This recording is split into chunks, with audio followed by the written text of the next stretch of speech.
पिछली कड़ी में हम तानिया के केस का जिक्र कर रहे थे। तानिया जिसने अपने पूर्व जन्मों के विषय में बताया। अब इसी केस को आगे बढ़ाते हुए तानिया सम्मोहन की अवस्था में जब जेनसन के रूप में अपना वर्णन करती थी, तो वो युद्ध के प्रति और रूसियों के प्रति अपनी नफरत प्रदर्शित किया करती थी। लेकिन यहाँ पर ये बात महत्वपूर्ण है कि आज के बर्थ में तानिया यहूदी है और रूस उसे विरासत में मिला, यानी उसके जो पेरेंट्स हैं वो रूस से ताल्लुक़ रखते हैं। जब जेनसन से पूछा गया कि उसकी मृत्यु किस तरह से हुई, तो उसका जवाब था कि जब वो दुश्मनों के साथ किसी लड़ाई में लगे हुए थे, तो उन्हें पानी में धक्का दे दिया गया और उनके सिर पर प्रहार किया गया। उनको सिर पर चोट पहुंचाई गई और फिर उन्हें पानी में धक्का दे दिया गया। इस तरह से उनकी मृत्यु हुई। ये जो बयान है, ये ध्यान दीजिए, जेनसन इस चीज़ का जिक्र कर रहे हैं, मतलब तानिया ही जेनसन के बर्थ में जब थी वो इस चीज़ का जिक्र कर रही है। और यही सेम चीज़ तानिया ने उस वक्त एक्सपीरियंस करी थी जब वो पहली बार सम्मोहन में गई थी।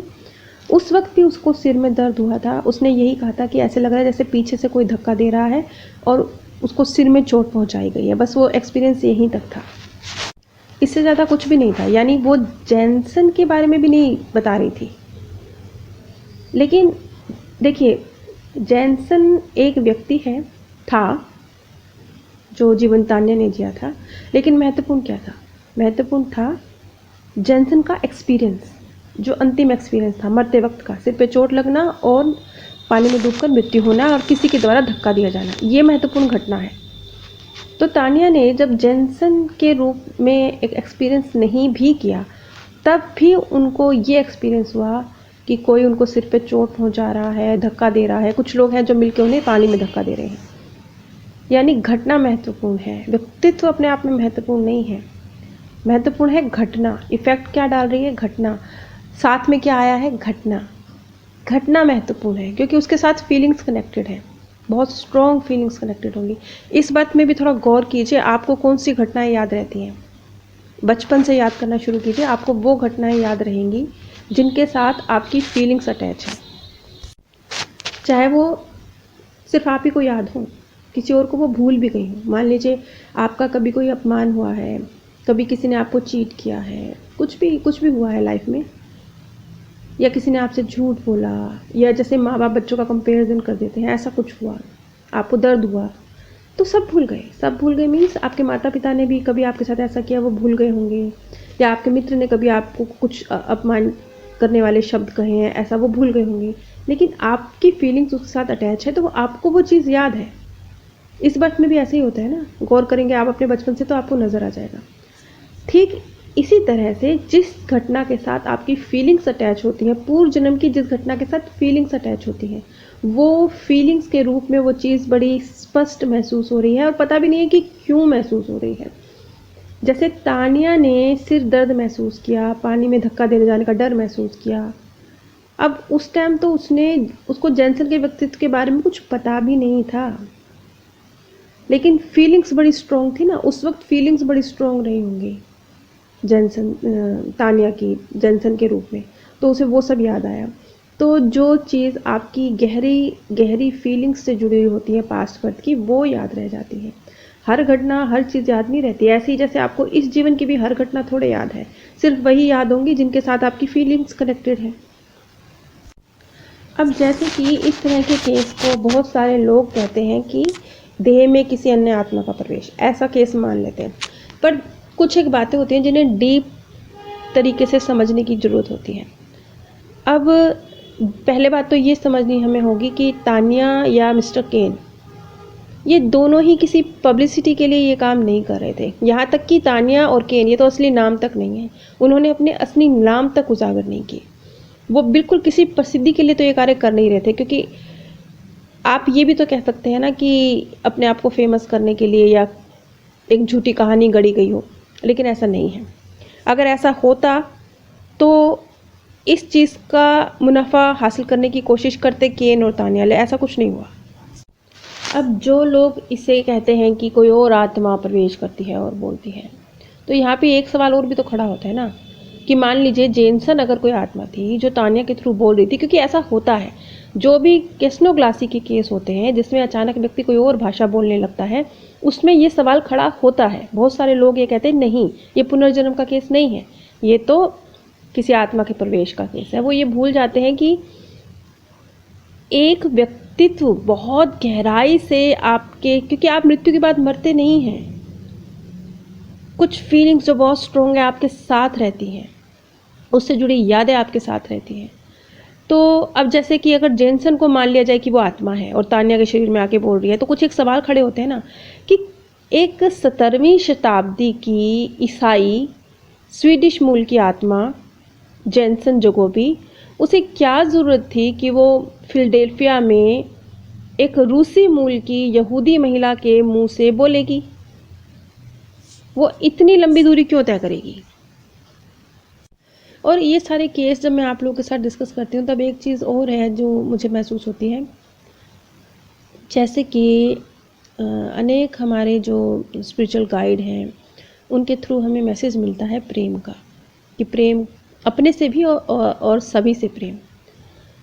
तो आप ध्यान दीजिए कि ये सभी जो केस हैं, जैसे कि कोई व्यक्ति मान लीजिए हिंदू है, वो मुस्लिमों से नफरत करता है, तो वो मुस्लिम के रूप में जन्म ले रहा है।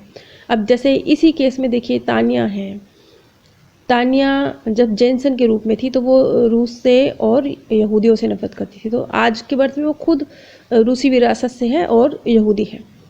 इस तरह के अनेकों अनेक केस हैं, ढेर सारे केस हैं, जो मैंने पिछली कड़ियों में भी बहुत से केस इस तरह के आप लोगों के साथ डिस्कस किए।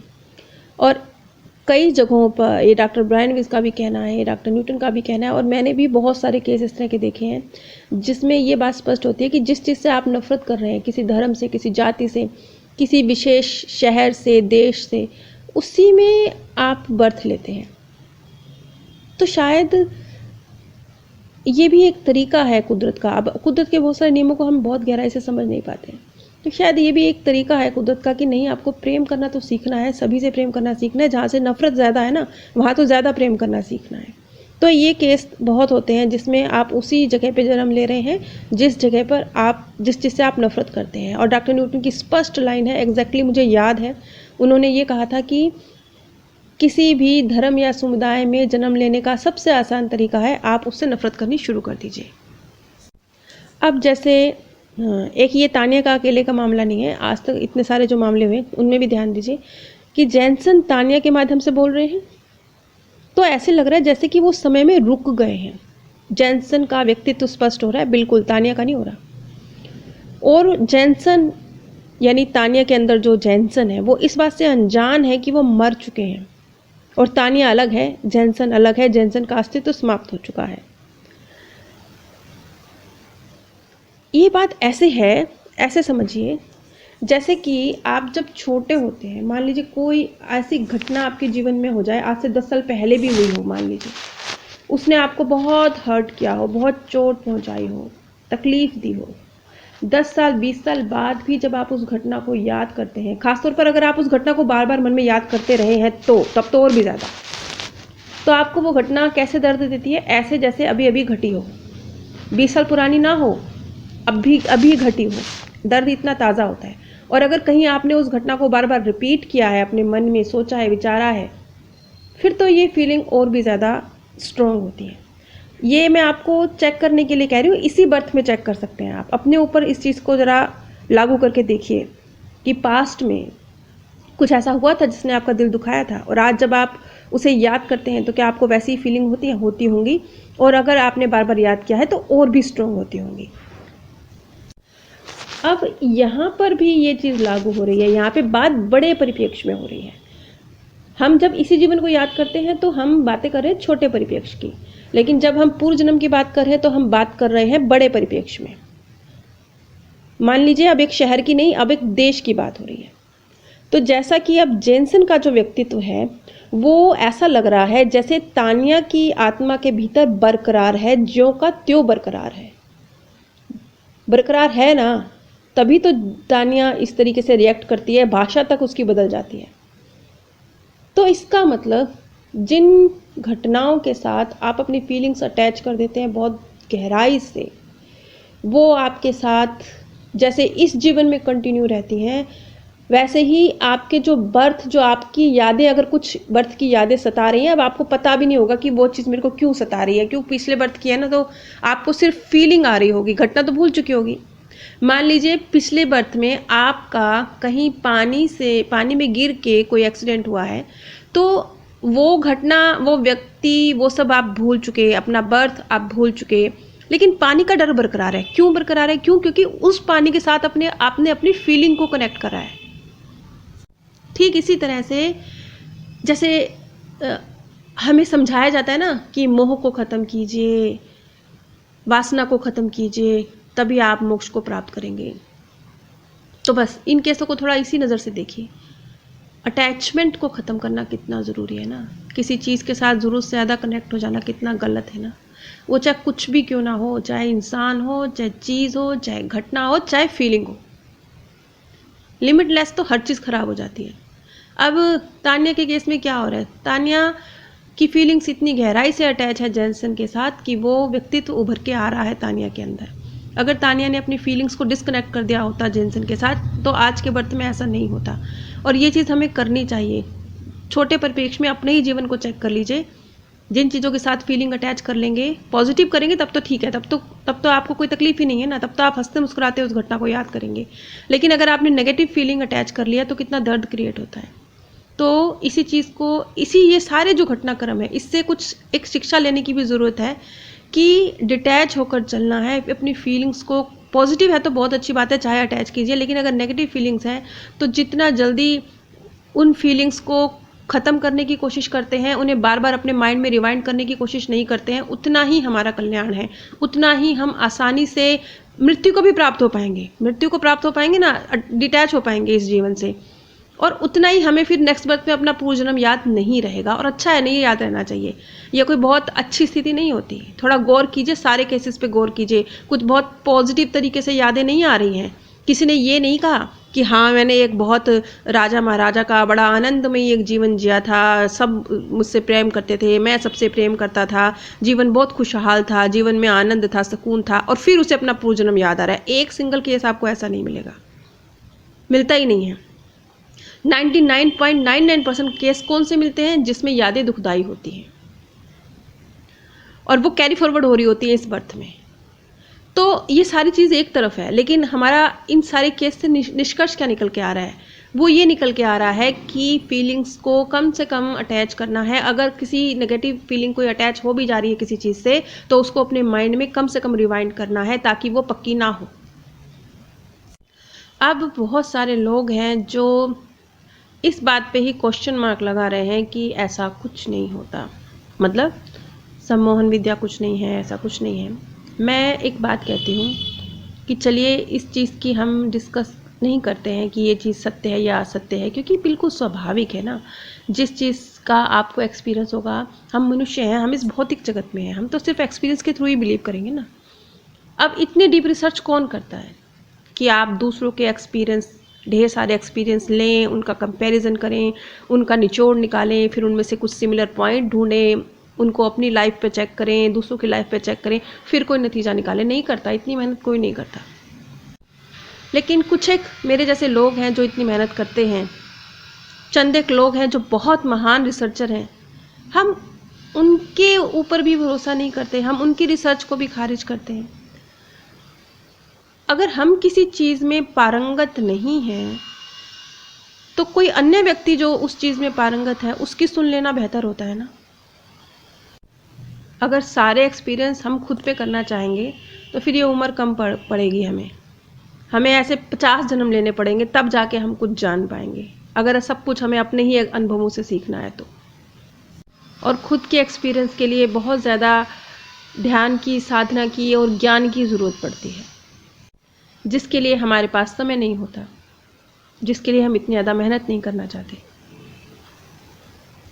और मैं तो अंत में इस नतीजे पर पहुंची हूँ कि जो हमें हमारी गीता में जो ज्ञान दिया गया है, जो हमारे महान वेद शास्त्रों में जो हमें जानकारी दी गई है,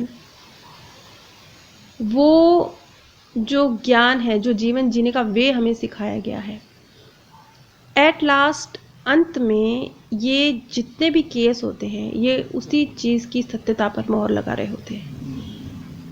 फ़र्क सिर्फ इतना होता है कि जब सीधे तरीके से एक लाइन हमें कह दी जाती है कि मोह से बाहर निकलो, किसी चीज़ से बहुत ज़्यादा अटैच मत हो जाओ, तो हमें समझ नहीं आता।